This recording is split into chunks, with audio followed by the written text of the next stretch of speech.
This is good because like I was actually watching a Josh Satin YouTube video where Yeah. he like went to interview like a different farm and he showed like a couple like outros and I was like I never really think about YouTube video production or anything like that because we always like live stream things and you can't really get around it. But like I guess when you go make YouTube videos you have like bad takes or whatever. That was just a bad cut. That was a bad cut. But definitely blame me for that one, and I'm really sorry about that, Brad. So how about we just start from the top? Really good to be with you. If We we're doing talked. this, does my hair look okay? Yeah, If we're looks actually like making things okay.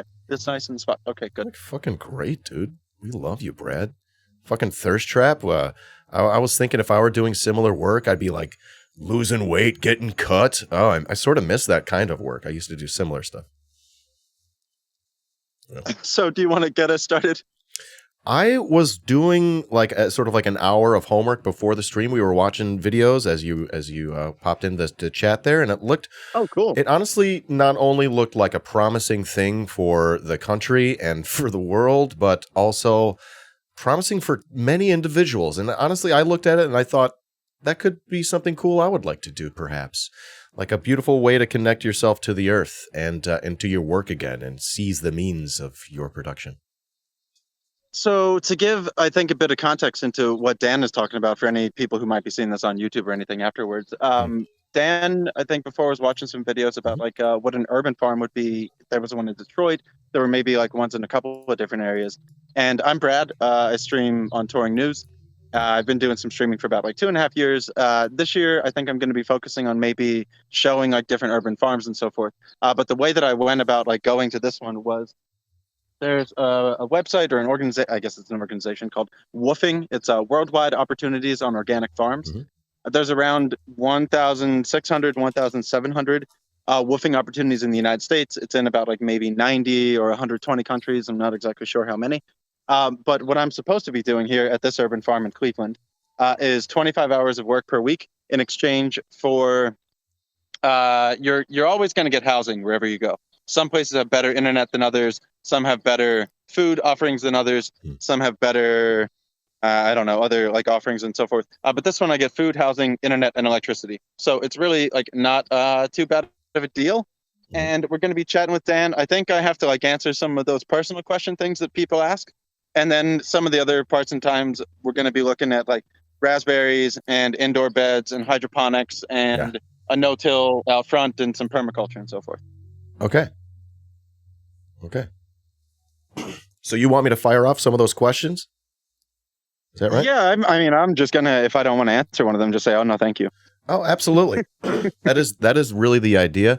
If you wanted to dig into the format, the heart of the format, well, a couple different ways you could look at it. What we do ask is what people are up to these days. Obviously, you're going to be able to tell us about that in detail and show us about that. Otherwise, we talk about people's leftward bound journey, how they ended up leftist or left adjacent. Left adjacent enough to be on my show at least, and then maybe like life tips. We also talk about, and we have the Leftist Inquisition, which is that questionnaire. So I'm not quite sure what you want to dig into, but I'm happy to do anything, Bradley. Yeah, well, I mean, I guess like how I got left will be Yeah. okay. I'll give like a little thing of what we're going to be looking at here. So Uh, we're trying to grow a natural fence line around the edge of our property mm, via using raspberry bushes. There's some sunchokes interplanted in here because like there's some extra system where you can get like a little bit more food production out. And then we have these cherry trees kind of going along the edge of the property as well. So with what your urban farm videos were talking about is you're really one kind of like of the biggest benefits would be increasing biodiversity inside of cities that don't really have like places to get it elsewhere. Like we have a nice mm. like food forest out front. So you do get trees, you do get insects, you do get bees, you do get like little critters and so forth. And this was one of like our big projects that we did. So as we like walk up around here to get to like the next bed, we can talk about like the leftward bound journey or so forth. Man, how did it happen? Well, Mhm. when I was younger, I don't know, I worried about the environment and I worried about climate change. And I tried really hard to help with that kind of stuff until I was like, I don't know, 20. And then I was like, well, nobody's doing anything and nobody listens. So I'm going to like quit and go do some of my own stuff. And then I like, you know, ran around for 5 years or 6 years, just like working here, working there. or so forth. Eventually resettled down, started to like get back interested in like how I could be useful or helpful or beneficial again. Was thinking maybe what I would be good at doing would be, I don't know, reporting or writing or being a journalist or doing some kind of thing. I didn't really see any like I was trying to apply to newspapers and so forth, didn't really have any traction.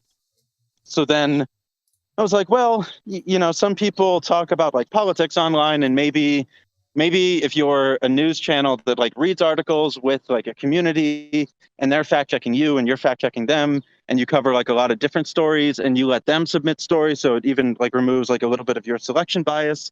I guess you could build like a decent news group with people where you could like figure some stuff out.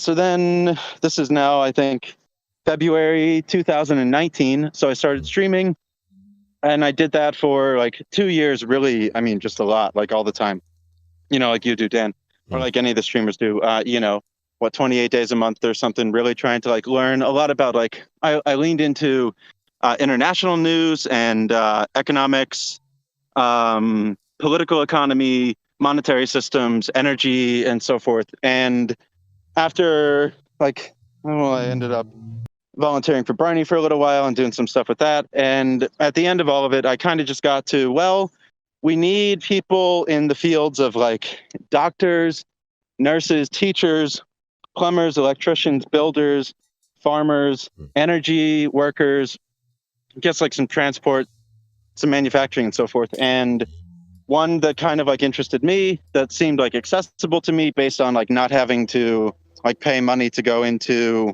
like a program or any type of endeavors or so forth, was like, well, maybe I can figure out something to do to combine the streaming that I've done with like some urban farming. And then this is how I got to, this like type project. And now I guess I'm really looking to see, are there some people interested in getting maybe like, I don't know, 7 acres that could be split somehow and like grown on or so forth. So that's, hi, we're back.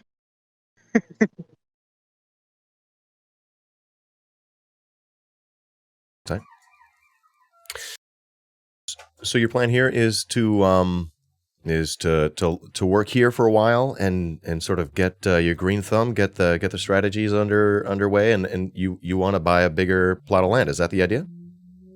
Did I follow there? Yeah, let me go. Yep. Let me go indoors where it's a little bit warm for a moment, and I'm going to answer this question. Warm up, buddy. It's raining out there. We're going to skip past some stuff, and then we'll come back. All right. As to wanting to get some land, I don't exactly understand what the ownership system of said land like will be, could be, should be. There's some people out there that do interesting things where like if you work X amount of time, like you get some land. But maybe a model I was like thinking on a little bit was, if you get 10 acres, maybe there's like 5 for everybody to use, and each person gets their own acre, for their little like residence or something. I don't know what I don't know right now, which is a lot. So yeah, there's like so much about it, but I do know that I'd be interested in like getting places like this like developed or like back up and running and so forth. So this one was in like a little bit of like disrepair, but the staff here has really done a great job of like repairing and healing and bringing back like what it can be and was. There's a leek bed. Mm-hmm. We've got a lot of like kale in here, red Russian. There's going to be garlics down there, carrots. All these different things. So yeah, a little of somehow doing something like this. I want to look into self-sustaining, and not self-sustaining, but a little bit of energy. That's it. I'm stopping. Hi, yours again. You're stopping? I'm sorry. That's all that I had to say. Okay. I think. Where did you leave off there? I was just trying to track what you just said at the very end. I don't know. Okay.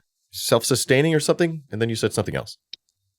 Well, I don't think that like we need to get everything perfect, but I'm kind of like trying to think of simple ways that we can minimize, carbon transport. That was one of the big ones that they were talking about with the video that you were watching. Okay. Let's see if I get the angle there. Can you get like healthier foods close to home? Can you like start getting back to things and such? So it's not the perfect solution for absolutely everything, but I do like some of what's being done, some of what you can do. Awesome. Well, what do you think? Does it represent the solution to capitalism? Is it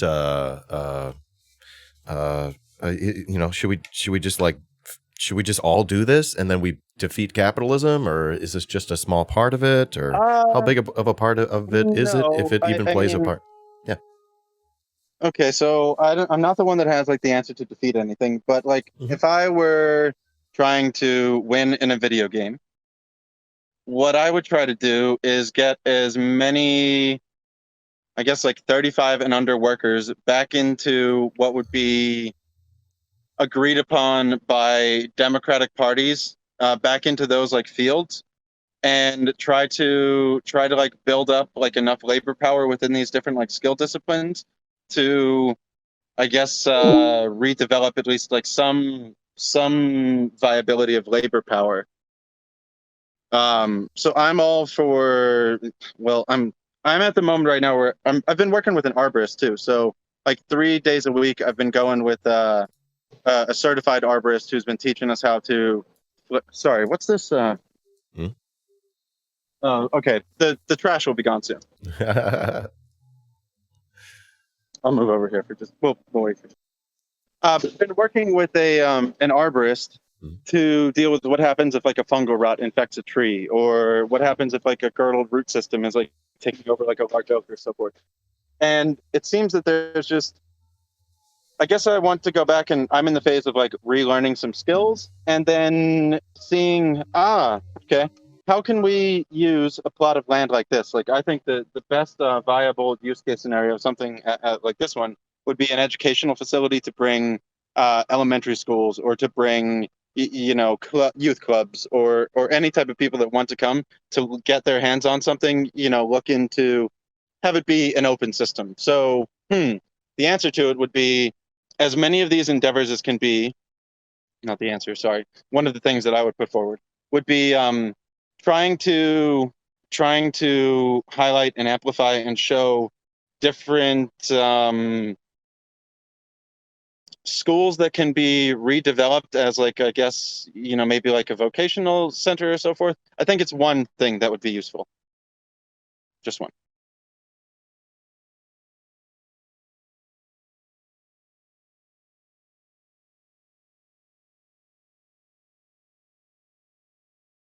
I'm sorry, I'm muted.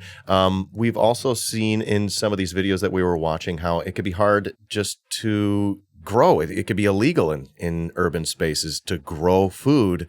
Is that the case in Cleveland? What has it been like? What are what are other urban challenges that y'all face? Maybe you thought of, maybe Yeah. have surprised you. These are really good questions, and somebody brought up an interesting point about like, That okay, you're now just getting like pollution runoff. So there's water a lot of good runoff. questions and a lot of good things to answer all at once. So All right. not only is like, urban farming illegal in some cities, yes, that is a huge problem. It's illegal in some places to capture your own rainwater. A lot of places have HOA systems where like you can't grow food in your front yard or so forth. So there are all different types of regulations against a lot of things that people want to grow. I might have to hop back into. Actually, I'm going to go over to the hydroponics house because we're raining really hard. Nice. You grow So we're just weed? gonna. Well, we're not raining hard, but it's like, actually, no. I'll come back into here. Here's the new house we haven't been in. Okay.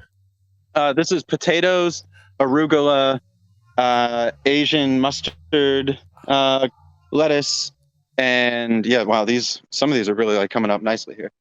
So we're going to be harvesting those pretty soon. So yeah, there's all kinds of issues. What can you grow, what can't you grow, and so forth. So what they had to do here, this was actually all blacktop that they had to depave. So there's a group in Cleveland called Depave Cleveland that actually came through here in a multi-week, multi-year process and dug out a lot of what were just blacktop areas, dug down deep enough, put edging around the walls to prevent leachate from coming through, and put down new soil, and then developed compost over time, and now like have these beds here. So it takes a lot to reclaim certain abandoned farm areas, especially if you have to do any kind of like depaving work or so forth. So instead of depaving, what you can do in some places which the rain abated here for a little bit, is you can do a raised bed.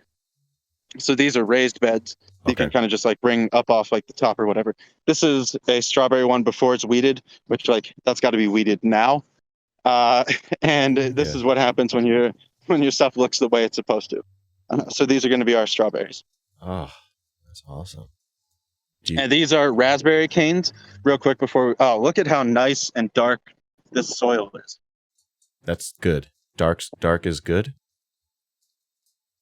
It's full of nutrients. So these are the raspberries. So these are the ones that we uprooted and we took to put around our fence line. Raspberries take 3 years to get you any raspberries off of them. So you get a cane the first year, that cane dies the second year, you break it off. You get a new cane on the second year, that one dies on the third year. The regrowth from the first will come back and then you get your raspberries. All right. Do you you're familiar with a streamer Clydeson, right? They have to paint these rocks to make them look like strawberries, so I guess to trick the birds into not stealing the strawberries. Is that a thing? Yeah, it's a big thing in a lot of different ag communities. I'm just showing down on the ground here for a quick moment, everybody, because I don't want to show anybody who doesn't want to be on camera. But we're back. That is a big thing in a lot of communities. Yeah. As you're getting the next question ready, I'll explain what this is real quick. These are the trays that we're using for our indoor hydroponics system, where we're growing a lot of different lettuces and so forth. So what we did is we brought them out here, we wrapped them in these gloves, filled them up with 1 part bleach, 9 parts water, filled them overnight, let them soak to kill all the algae or any of the algae that had grown underneath. Now a lot of these are really nice. We just got to pressure wash them out, and then we're going to bring them over here to the hydro house. But you'll all like the hydroponics house, and it's warm in here for our next question. Okay. All right. So one question is aspects of politics, leftist theory, thinking, history, personal experiences, I'm going to turn this hose off. Hang on a second. Sorry. No problem. So the question is really what along the way, emotionally or intellectually, pulled you to the left is the question. And if that's too deep, I can ask. Can you repeat that? Sorry. No problem. So what emotionally or intellectually pulled you to the left? What convinced you along the way? Big things, little things?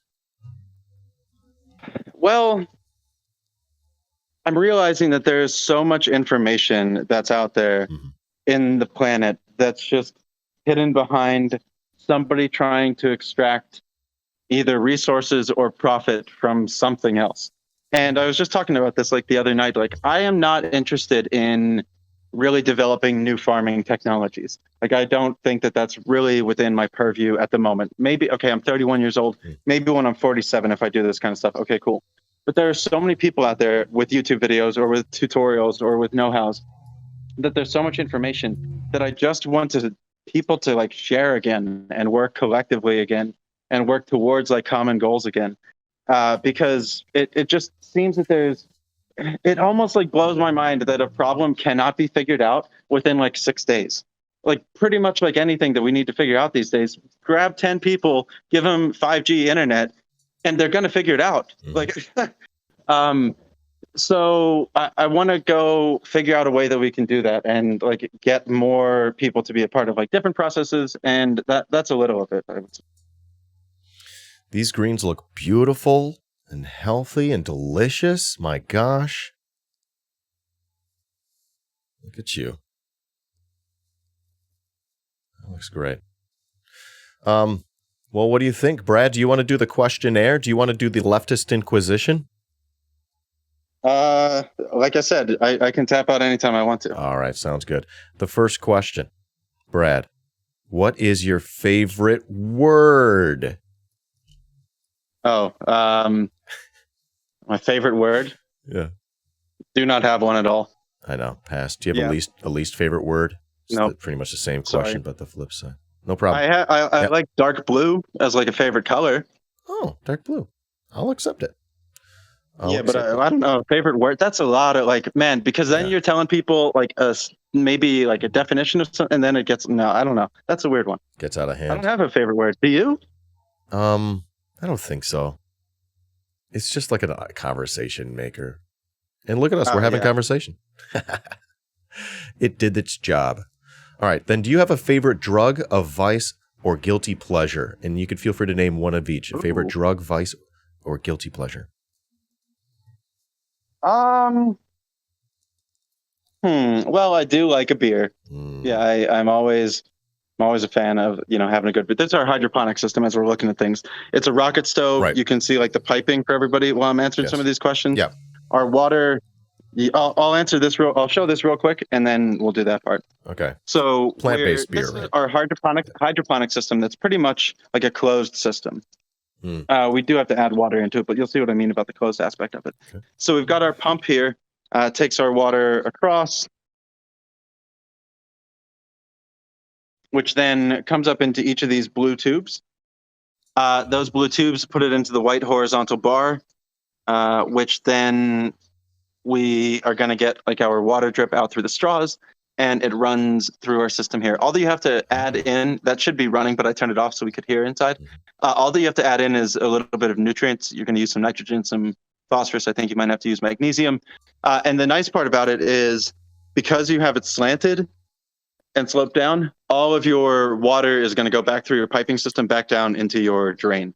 So that's where you're using the benefit of hydroponics and growing like this is you can extend your growing seasons. You can put it in a hard house like this. You can grow without soil. You're using 90% less water. So even though you're going to have to use a little bit more of energy inputs, you're going to be so much better because there's so many factors that you're mitigating and eliminating that it really just is without, more or less, growing lettuces this way is pretty much just better than growing them in the dirt. And then you can get into vertical hydroponic systems and so forth. My favorite vice, man, I guess for me, at the moment, I might consider it to be traveling. Like, I feel that I'm kind of in a position where I can just like I'm addicted to going and seeing different things. So like my vice would be new things. I think my favorite vice is new stuff. I like seeing new stuff all the time.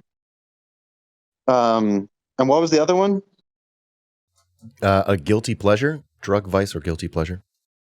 Guilty. I think that they would be then like tied together. Guilty pleasure. Some days I eat a lot of junk food. I'm not the healthiest eater at times. I really enjoy, that kind of stuff. But yeah, that's not it. I've been trying to work on that. Yeah, that's about it. All right. I'm a little disappointed. The hydroponics, you're not growing any weed. Come on, dude. Where are you growing the weed, dude? It's not my land yet, is it? He's a smart guy. Love it. Love it, Brad. All right. Look at that. Dude. I was just chatting with you. That's a good look. That's awesome. That's a fantastic place. Can you remind me how much more time you have that you're going to be working there? How many more years is your sentence? Well, I can go whenever I want to. Okay. And I don't really know. I'm kind of I'm starting to look for some new places. I kind of want to go check out this thing in Detroit that you were talking about now, actually. Hey. I'm interested in going to that Saturday market and seeing if one of those farms there would maybe be looking for a person for a couple days.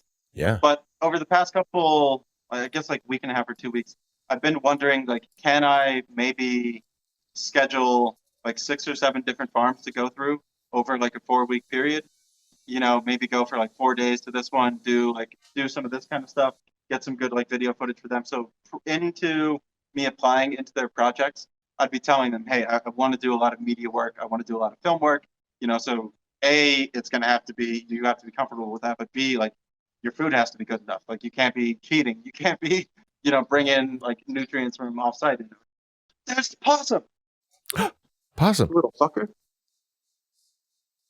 Is that why y'all have the traps, the heart traps? That's a question from the chat right now. Is it because you have possums, you got woodchucks or raccoons? Yeah. Yeah, we do. Wow, that was a big possum. Oh, Damn. well, friendo. Uh, where were we? Uh, I was asking about the traps. Is it because of the possums or other things that are trying to get in there? That was a question from the Oh, chat. that I actually don't know. Yeah. I have no idea. This Okay. place has been here for a long time. Yeah. There are some good things about here, and there are some bad things about here. But yeah, I don't know what that trap's about. Okay. At least it's not big enough for me. Okay. This is awesome. This is really a lot of fun. I don't often get a tour while we get to do the interview. So, Brad, the next question is about. I'm just going to skip these next two. Do you have a favorite cheese? Ooh. Yeah, provolone. Yum. Yeah. Okay. Yeah, because like I think you can use it for it's cheap, it's everywhere, it goes on anything. Like it makes it just makes anything better, I think. Yeah, like I can't think of many things that I wouldn't just want to toss some provolone on, probably. And it's Provolone. cheap. You Mm-hmm. know what, $5.99 a pound? It's pretty damn cheap. Absolutely. Brad, What about you? my favorite cheese? I don't know. Like, I just love a cheddar. It goes on a lot of different things. It's perfect on a cracker when you want a little snack. Sharp cheddar, Yep. baby. You got a stew going. I just love cheddar. But Yeah. I love a good Working class cheeses. working class cheese. I love a good Gouda as well.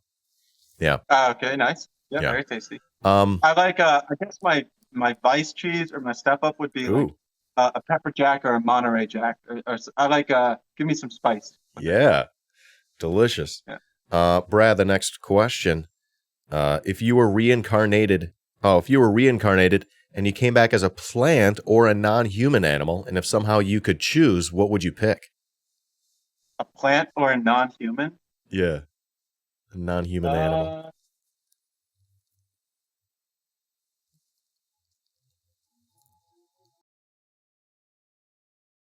Well, my first like three instincts before I tried to rethink it was like some type of monkey, because I was thinking like, all right, what's the closest that I can get to getting back to being a human, and then maybe get back to being a human. Like re-evolve. Yeah, like will any of it stick in there that we can like, all right, speed up that process a little. Okay. So yeah, I think some kind of smart. What's the term for like monkey creatures? Is there a term for all of them? Yeah, monkey creatures. I don't know. Yeah. Primates? Like a primate? Oh yes, wow. Just like a Yeah, non-human okay. primate. Yeah. An intelligent primate. I would like to be. Beautiful. All right. Then, all right, Brad, let's say at the end of your life, you go to heaven and you go to the pearly gates and God is there. What would you like to hear God say to you? Oh. Well, I disregard the question because I believe in multiple gods. Hey. For one, I think. Yeah. What would I want them to say?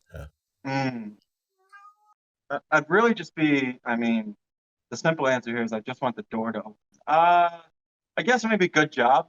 Yeah, like good job. That'd be simple enough, like a little fist bump, or some kind of, any kind of like little thing of like, you're not just getting in for no reason, like, hey, cool.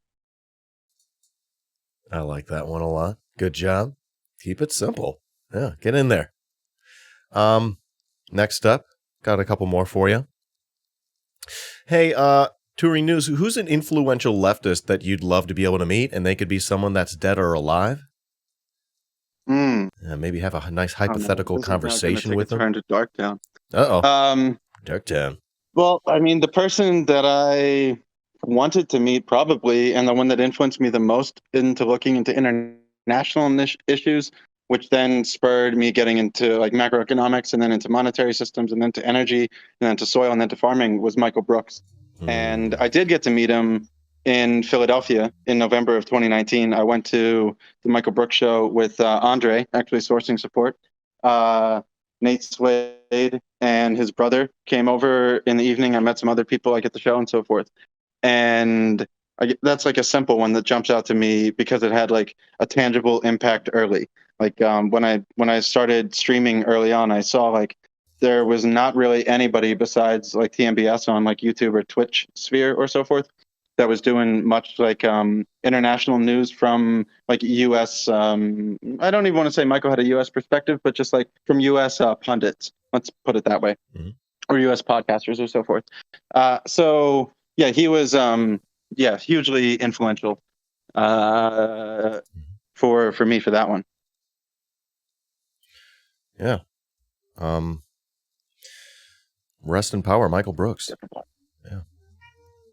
All right, I think I got one more for you. Brad, what is a favorite leftist book or author or resource of yours, or just something that you think people should read?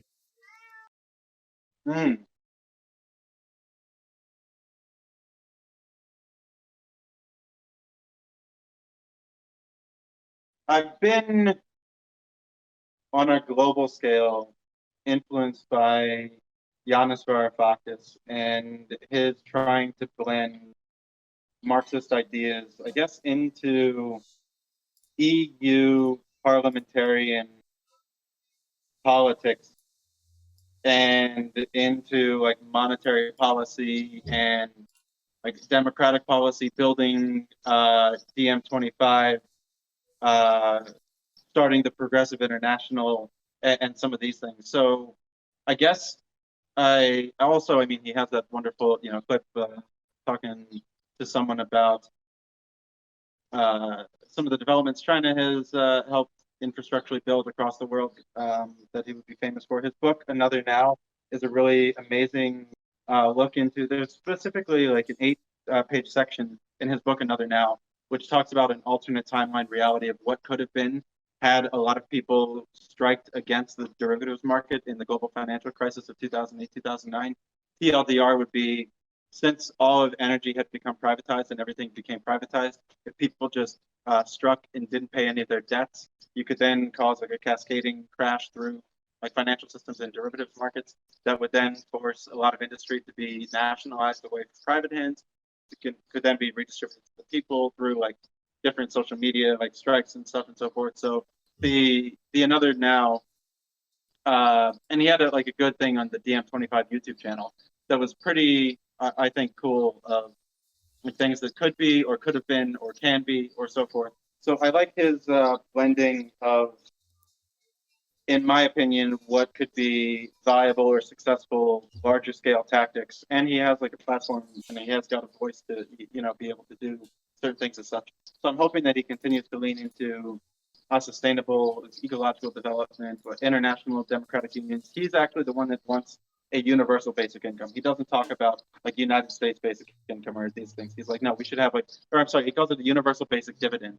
I think that he was trying to advocate for 10% of companies to be owned in global trustship or stewardship for the population to receive a dividend off of, just as like a part of the birthright for every person from every country and so forth. So I like the now of it that he's doing. Recently, also somebody that I don't know much about.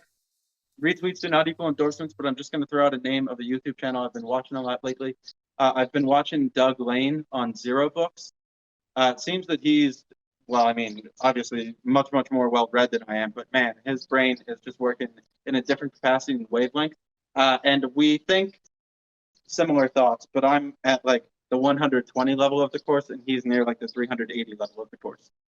So he's been, Zero Books has been some pretty like decent, useful stuff for me of late too. All right. I think my last question has to do with streamer or creator tips, tips that could be good for a beginner, or tips that could be good for advanced or veterans, what have you. What do you think people should know? Okay. Give me a moment here. Yeah. Let's go for a walk while I think about this one. Yeah. Well, there's so many, right? Oh. Thoughtful. There are always so many. Geez. One of them would probably be, you've got to have some type of, you should have some type of schedule. And if you're going to be like saying you're going to do something, you probably like got to stick to it and do it. Man, Oh, I don't have all that many tips. It's a crapshoot. You're gonna have some good times. You're gonna have some bad times. I don't know. Okay, fair. I do have one. Go across as many medias as possible if you're doing any like streaming or so forth. Don't trap yourself into one specific broadcasting platform or service or monetization path or anything like that. Like diversity in your ability to message into as many different sectors is like good and important to do. Okay, so cross-pollinate and diversify and have a schedule. Good shit. Yeah. Wait, am I supposed to I should be taking this seriously and thinking other ones. This could be important stuff. We could loop back and talk about it another time. It's no stress. It is no stress, Brett. No, it is. No, okay. You asked the question and it needs a good answer. It's a conversation. We're not writing a thesis. That's what I think. We're not saving the world with a podcast, Brad. I feel like it might take two or three. Fair. You know what I mean? 2 or 3. Yes. So those are going to be some of the ones that I have for now. I don't know if I have too many others. What we're doing here is we're prepping this area to be a food forest. So these are all fruit trees that have been planted a long time ago. And then we're going to be planting a 3 sisters technique, which is going to be corn, squash, and peas all planted together. And you do that because the corn goes up, the pea goes across, and the squash goes over. So that's like a nice way to like maximize your yield in like something like this. And again, as you can see, really wonderful soil that's been worked on for a long time. All right. Camera freeze? Oh no, there we go. Yeah, let me zoom in here. Yeah. Oh no. Oh, the button doesn't want to work anymore. Oh, there we go. Oh wow, there's been some animals in here. Oh yeah? Well, I see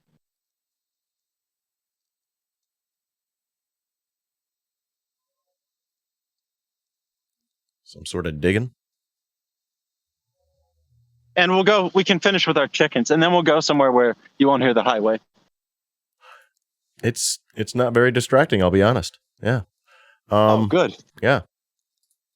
So that is the end of my inquisition. I don't have any more questions for you. But what we can do is just sort of use the remainder of our time to shoot the shit. Keep chatting, keep doing check out the farm. Anything else going on the farm that you want to make sure that we see. This has been fascinating and a blast and a fun ride so far. Look at the chickens. Hi, chickens. Hi, chickens. Buck, buck, buck, buck, buck, buck, buck. I'm speaking their language. Chickens want some. Yeah, I know. Hang on. Okay. So cute. Oh my gosh. Look at this chicken. Look at that. Look at them. Beautiful. Cutie pies. Look at these cutie pies. Oh my gosh, dude. Oh my gosh.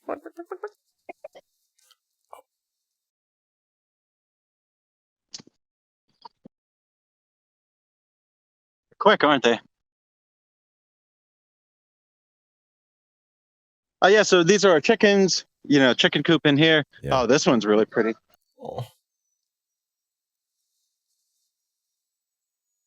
Oh, wow. Hey, honey. Hey, sweetie. Oh my gosh. Yes. Yes. This is. I'll be done in 15 minutes. Is that too long? Yeah. Yep. We never get I'm animals. On chicken cam for a moment. Chicken I gotta go give an opinion. All right, chicken cam. Hello, chickens. It's you and me now. Say hi. Come. Someone come say hi to me.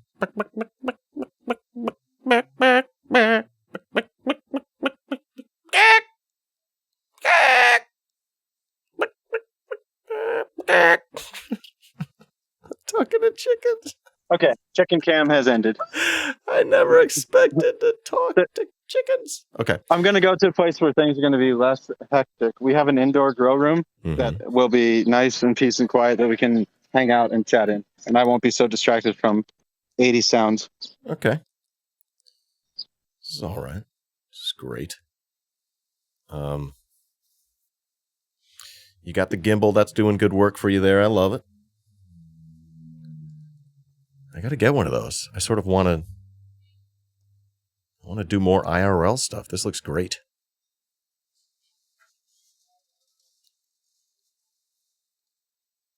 There we go.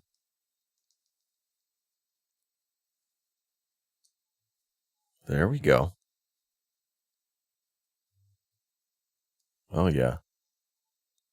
Wait. So this is one of our seedling rooms. Okay.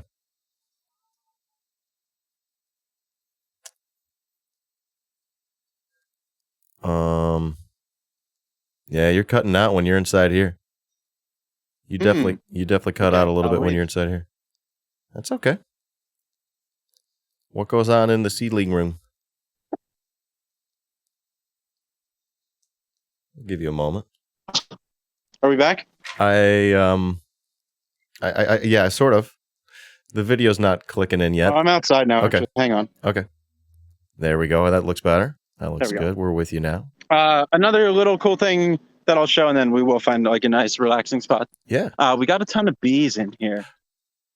Bees? So these are beehives. Yeah. I wonder. Yeah. This is how bad things happen. Uh-oh. What's going on?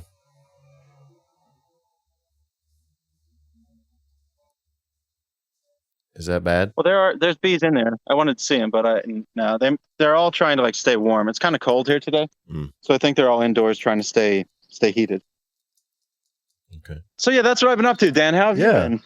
I've been all right. I've been doing lots of interviews. We did like 65 plus interviews last month. I'll probably be slowing down a little bit more, but the idea is we're doing, just like we're doing with you, a little bit of get to know you stuff, and then hopefully we'll be able to revisit. And the analogy I've been using is planting seeds, but now that seems a little bit over the top now that I'm talking to you. But the idea is we plant seeds and we see, what's worth returning to, and then we just continue the process, plant some more seeds, and just have more of an organic conversation from here. I'm happy we were able to get sort of the that format out of the way and chat with you about some of those things. That was fascinating while getting the tour. So we got a twofer today. Careful, Brett.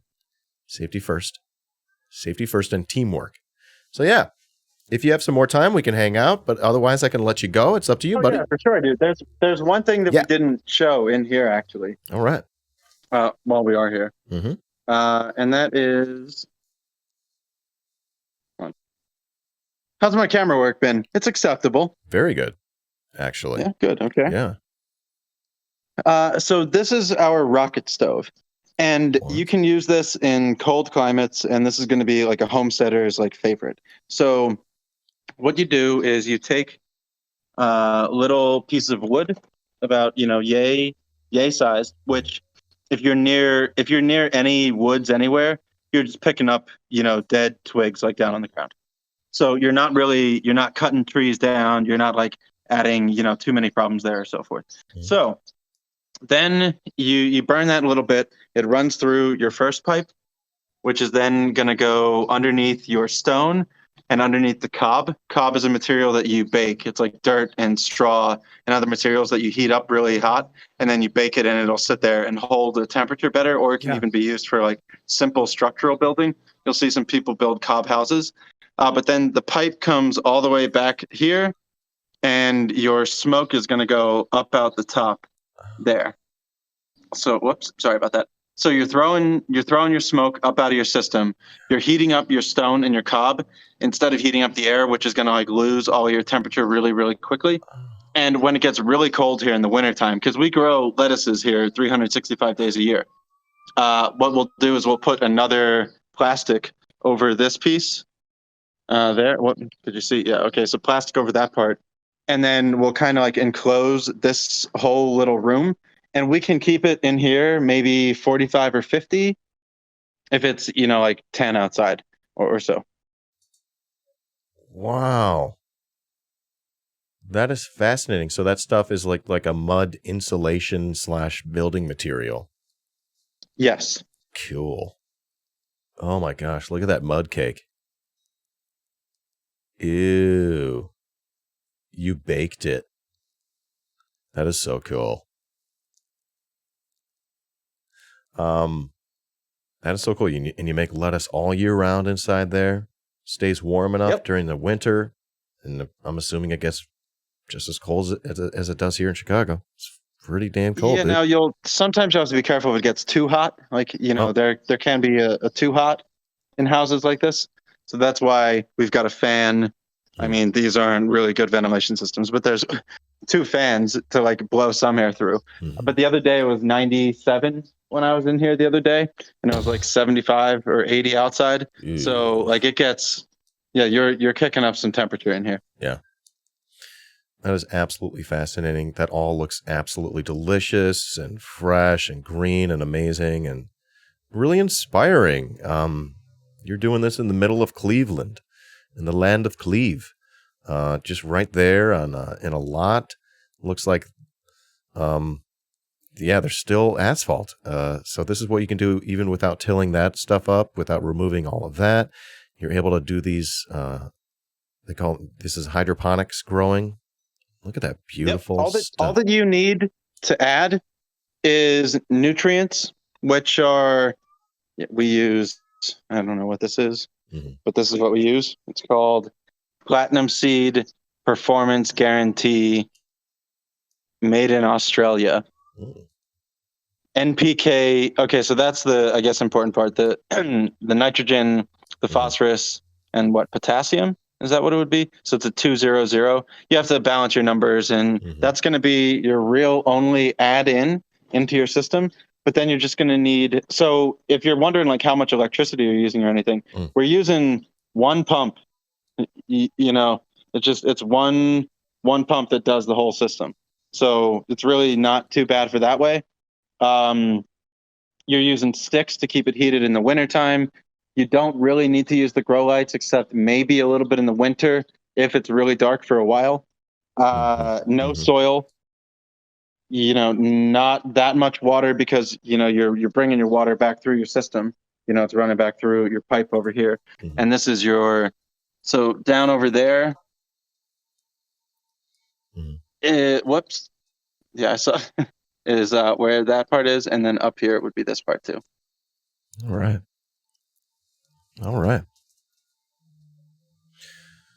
So, amazing. Looks like if I ever wanted to grow weed, I would definitely ask you. I would be like, hey. Well, yeah, and if you want to plant trees too, like if you want big enough trees that people can't see your whatever those plants are that you're mentioning. Oh. I'm really out here trying to learn like everything that I can this year. Like it's been really fun. When I work with the let me give you my face in some other kind of way. When I went to work with the arborist, we've been using a thing called an air spade. And an air spade, it's a big diesel thing that makes highly, highly compressed air, and it has like a spade gun that you blow all the dirt out of the roots. If like the roots have been girdled roots or if they've been like diseased or anything like that, to do like preventative tree care.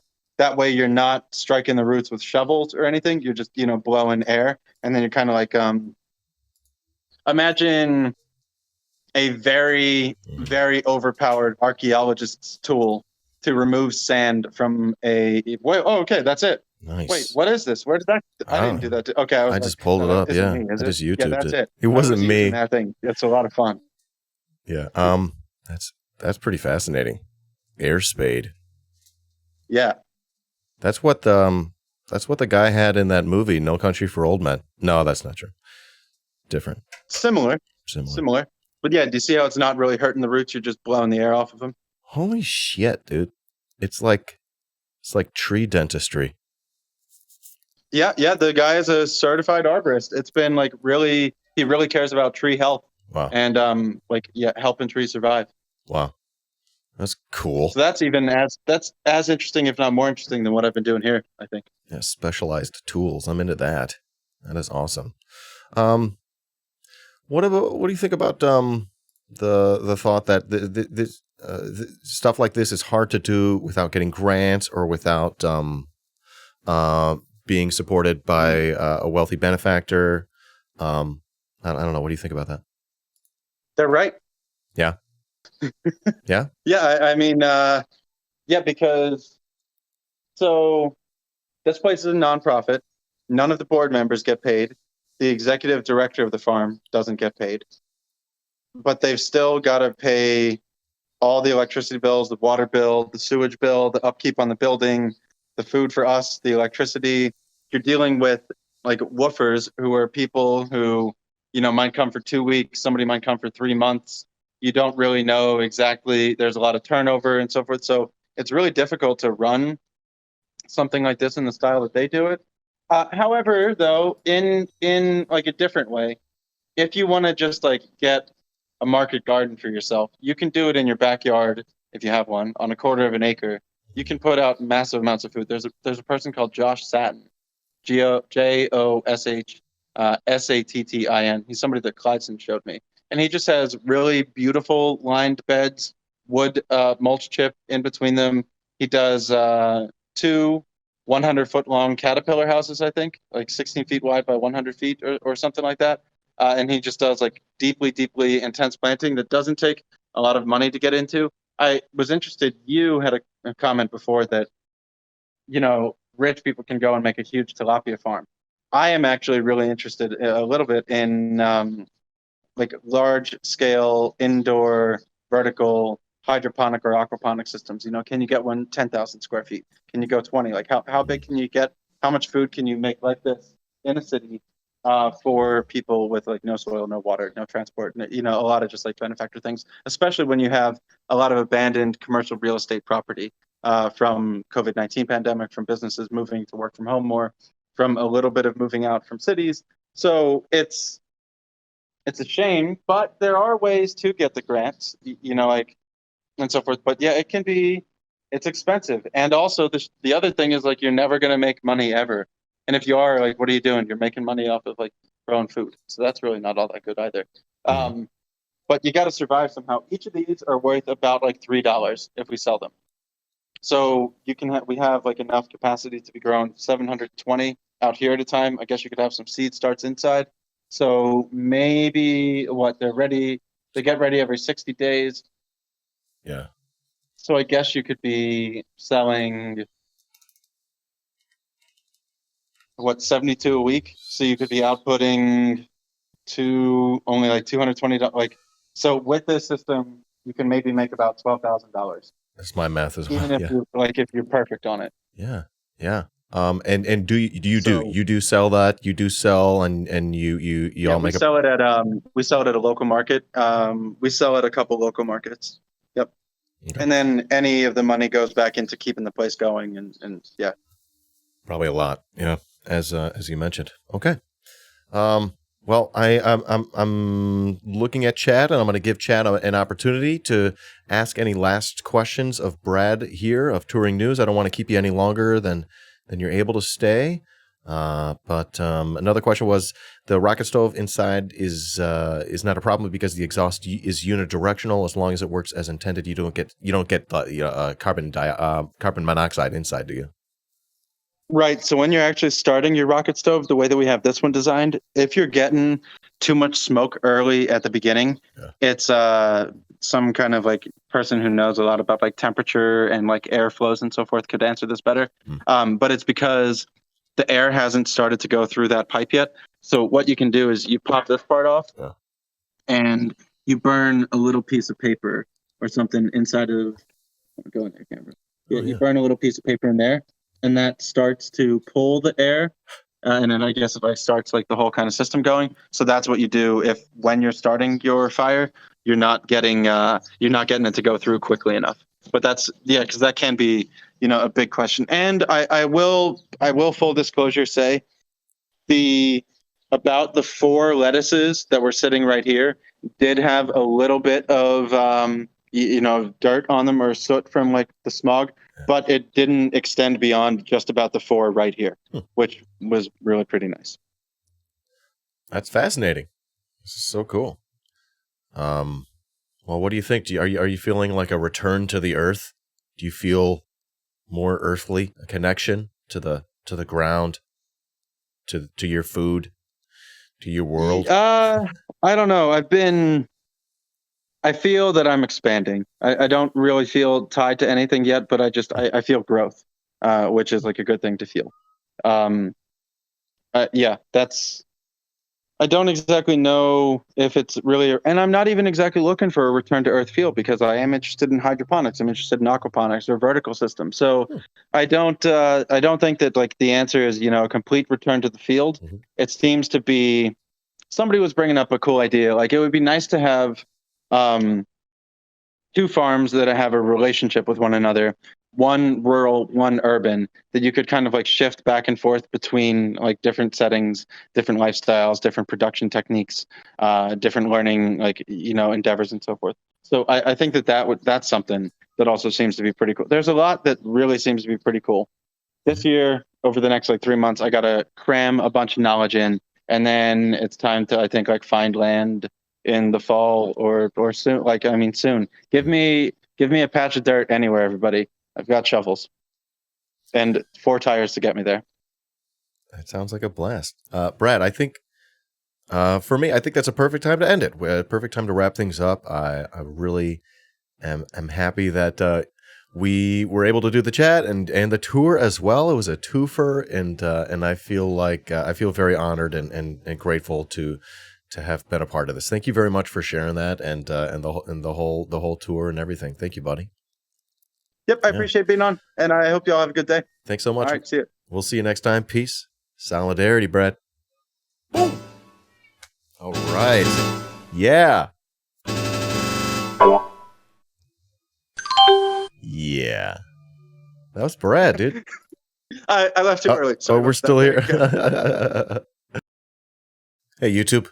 You're watching a clip from my Twitch channel, twitch.tv/iDanSimpson, where you can follow for free and subscribe for only $5 a month. Thanks for watching.